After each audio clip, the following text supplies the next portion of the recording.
नमस्कार दोस्तों, आप सुन रहे हैं एडमायरेबल स्क्रिप्ट और आज की कहानी का नाम है कथा समापन। श्रीमद् भागवत कथा सुनने के लिए बड़ा सा पंडाल लगा हुआ है। व्यास जी महाराज के द्वारा प्रत्येक दिन 3:30 बजे से रात 8-9 बजे तक कथा सुनाया जाता। सारे मोहल्लेवासी 3:30 बजे से पहले सारा काम निपटाकर पंडाल में धर्म कथा सुनने पहुंच जाते हैं। सारा मोहल्ला लगभग पूरे दिन मंत्रोच्चारण, कथा भजनों से भक्तिमय बना रहता है। आयोजक परिवार पूरे गर्व या कह सकते हैं कि घमंड के साथ मंचासीन होकर कथा का श्रवण करते हैं। मोहल्लेवासी ठंड के मौसम में नीचे दरी पर ठंड सहते हुए भी कुछ ज्ञान प्राप्त करने के लिए और कुछ अपने धर्म को बढ़ाने कथा का श्रवण करने पहुंच जाते हैं। लाउड स्पीकर के शोरगुल में जिन बच्चों के सिर पर परीक्षाएं हैं, वो बच्चे परेशान हैं। उन्हें अपने अपने परीक्षा की चिंता है। वे शांति के माहौल में पढ़ना चाहते हैं, लेकिन उनकी समस्या को समझने वाला कोई नहीं। समाज के लोगों को आनंद आ रहा है। कहना अनुचित नहीं होगा कि कथा भी धार्मिक और आनंददायक और मानवीय मूल्यों पर आधारित है। आयोजक परिवार के घर में सुबह से शाम तक सांस लेने की फुर्सत नहीं होती। कोई अगर कुछ पूछता था कि कैसे समय और पैसों का मैनेजमेंट किया जा रहा है, तो घर का कोई भी सदस्य हो काफ़ी घमंड के साथ कहता, ये सब सबके बस की बात नहीं है।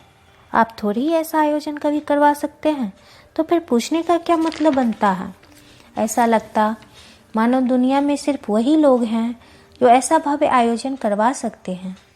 लोग अपमान का घूंट पीकर भी कथा सुनने जाते, या शायद उन्हें भी लगता था कि कोई इतने रुपए खर्च कर ही नहीं सकता, तो कम से कम कथा सुनकर ही थोड़ा धर्म कमा लिया जाए। और इधर आयोजक परिवार के अंदर ही अंदर अलग अलग तरह की कहानियाँ चल रही है। घर में 2 बेटे हैं।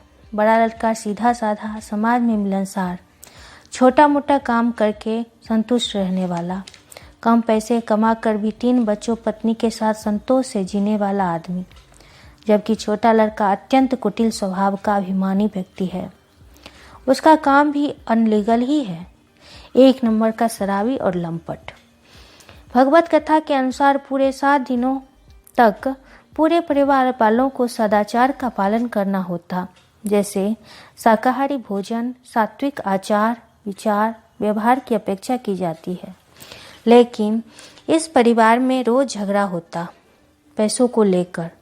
छोटा लड़का बबन बड़े भाई ललन से कहता कि तूने क्या खर्चा किया है, तो बड़ा भी बड़ी सादगी से जवाब देता, मेरे पास जितने थे मैं दे चुका हूँ, अब है ही नहीं। बबन पहले तो खूब सुनाता, फिर घमंड से कहता, ये सब सिर्फ मैं कर सकता हूँ, तू तो निकम्मा है। शराब पीना उसकी आदत है। ललन समझाता कि कम से कम इन 7 दिनों तक शराब मत पियो, लेकिन उसकी कौन सुनने वाला। बबन की आंखों में तो घमंड का नशा था। खर्चे उसके, मैनेजमेंट उसका, तो मर्जी भी उसी की। माँ भी समझाती, लेकिन वह कुछ नहीं सुनता। माँ जानती थी कि अगर उसे ज़्यादा समझाने की कोशिश करेगी तो वह भागवत कथा को बीच में ही रुकवा देगा।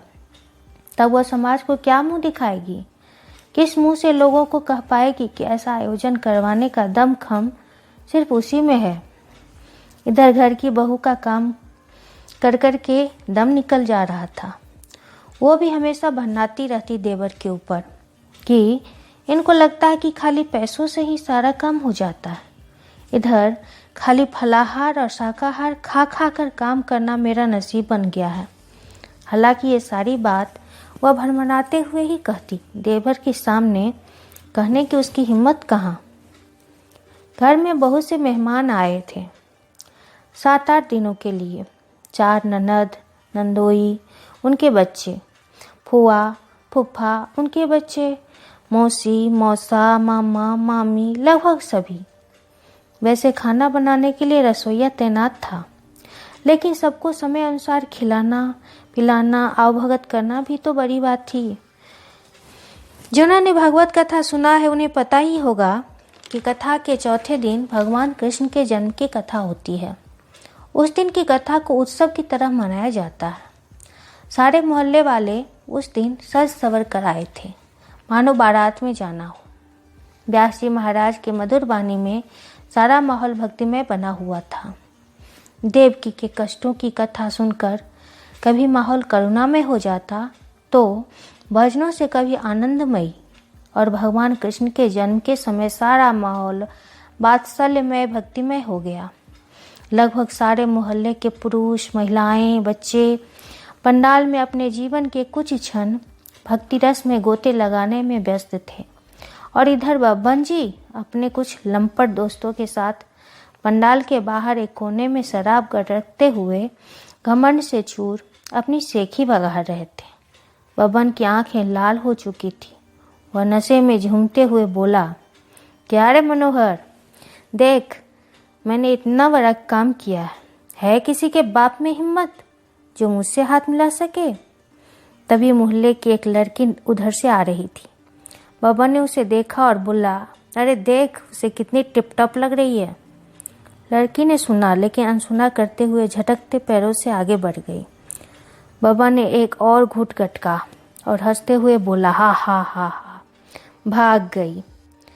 तभी कानों में आरती की आवाज आई, श्री भागवत भगवान की है आरती, पापियों के पाप से है तारती। बब्बन बोला, आरती शुरू हो गई है, चलो आरती में एक नया कारनामा करते हैं। लड़खड़ाते कदमों से उठकर पंडाल में जाने लगा। इधर पंडाल में अत्यंत भीड़ जमा थी। सारे लोग तालियां बजाते हुए खड़े होकर आरती गा रहे थे। घंटा घंटी विभिन्न गाजे बाजे के साथ आरती से माहौल भक्तिमय हो रहा था। तभी बब्बन लड़खड़ाते कदमों से मंच पर चढ़ गया और अपने पर्स से 100 का एक बंडल निकालकर इस प्रकार व्यास जी पर फेंकने लगा जैसे ऑर्केस्ट्रा में लोग नाच वाली पर फेंकते हैं। सारे लोग मन ही मन स्तब्ध थे, लेकिन आरती भी छोड़ी नहीं जा सकती थी। व्यास जी के चेहरे के भाव को देखने से पता चलता था कि वे असहज हैं, लेकिन आरती तो पूरी करनी थी। सो आरती संपन्न हुई। बब्बन ने लल्लन से प्रसाद का थाल लिया और खुद बांटने लगा। चेहरे पर घमंड भरा हुआ था। प्रसाद ऐसे बांट रहा था जैसे किसी तरसते हुए भिखारी को तिरस्कृत भाव से दिया जा रहा हो। किसी तरह वो रात बीत गई। अगले दिन सब बोझिल मन से कथा सुनने गए। घर का झगड़ा, बब्बन का शराब गाजा चलता रहा। बहू का भनभनाना, रिश्तेदारों की आपसी नोकझोंक। किसी तरह भागवत कथा का अंतिम दिन भी आया। अंतिम दिन सभी मोहल्लेवासी अपने अपने घर से प्रसाद लेकर गए, लेकिन आयोजकों ने प्रसाद भी नीचे रखवा दिया। कथा समाप्त हुई। लोग भी अपने अपने घर आए। जिनमें जो सामर्थ्य था सभी ने व्यास जी को चढ़ावा चढ़ाया। अगली सुबह हवन का कार्यक्रम हुआ। मोहल्ले वाले नहीं गए। लाउड स्पीकर बंद हुआ। परीक्षार्थी के जान में जान आई कि चलो अब शांति मिलेगी।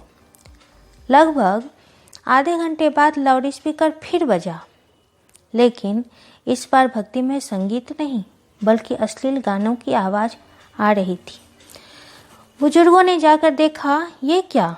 उसी मंच पर जिस मंच पर रात तक कथा हो रही थी, जहाँ से आचार, विचार, व्यवहार, उचित अनुचित का ज्ञान पढ़ाया जा रहा था, उसी मंच पर डांसर डांस कर रही थी अश्लील गानों पर।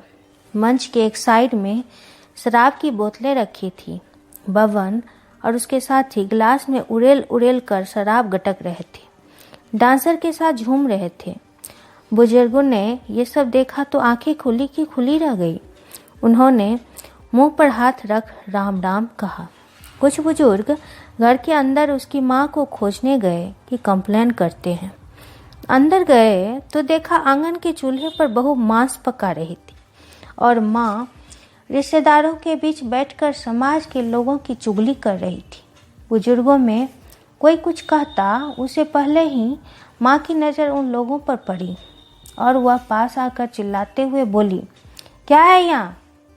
आप लोग मेरे आंगन में क्या कर रहे हैं? कथा कल ही समाप्त हो गई है। अगर नाच गाना देखना है तो जाइए पंडाल में, चलिए चलिए निकलिए यहाँ से।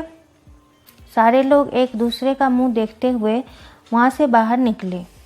सामने पंडाल में नाच गाना अब भी चल रहा था। बबन शराब पीते हुए उनके साथ झूम रहा था। इस प्रकार कथा का समापन हो गया। दोस्तों, मेरी कहानी अगर आपको पसंद आए तो प्लीज़ लाइक कीजिए, सब्सक्राइब कीजिए, शेयर कीजिए और घंटी के बटन को दबाना ना भूलें। धन्यवाद।